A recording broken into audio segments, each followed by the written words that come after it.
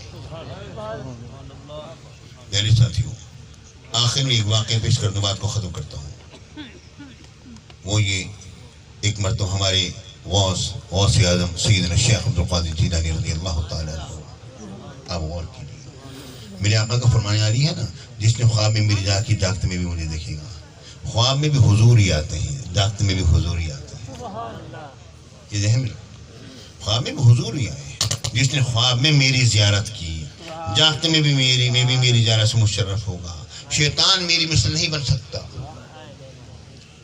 اب دیکھیں، غور کیجیے، خواب میں بھی حضور تشریف لاتے ہیں، جاگتے میں بھی میرے آقا تشریف لاتے ہیں۔ وہ کیا؟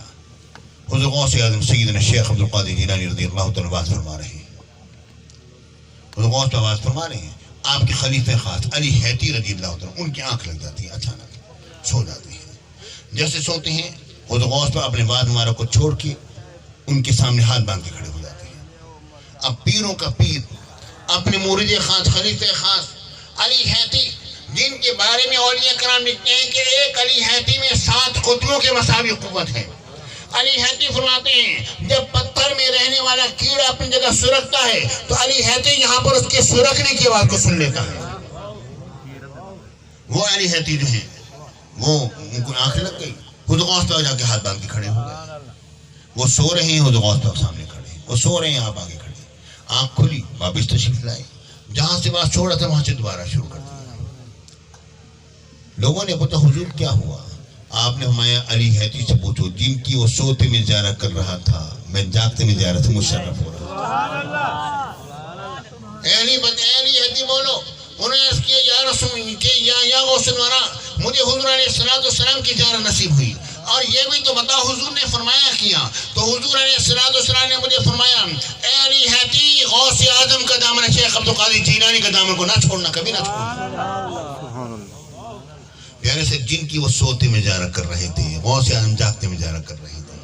حضور علیہ السلام نے فرمایا، جس نے سوتے میں میری زیارت کی، ان قریب جاگتے میں بھی میری زیارت سے مشرف ہوگا۔ اب دیکھیں، بات واضح ہو گئی، سوتے میں میری زیارت کی، غوث اعظم نے ثابت کر دیا سوتے میں حضور ہی آئے تھے، جاگتے میں بھی میری زیارت سے مشرف ہوگا۔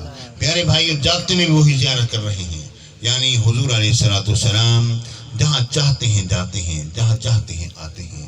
رب کی بارگاہ دعا ہے، اللہ رب العالمین ہمارے میاں صاحب کی مغفرت فرمائے، اللہ تعالیٰ ان کے صاحبزادگان میاں خدا بخش صاحب اور میاں داؤد صاحب کو اللہ تعالیٰ زندہ سلامت رکھے، اور اللہ رب العالمین کو صبر جمیل عطا فرمائے۔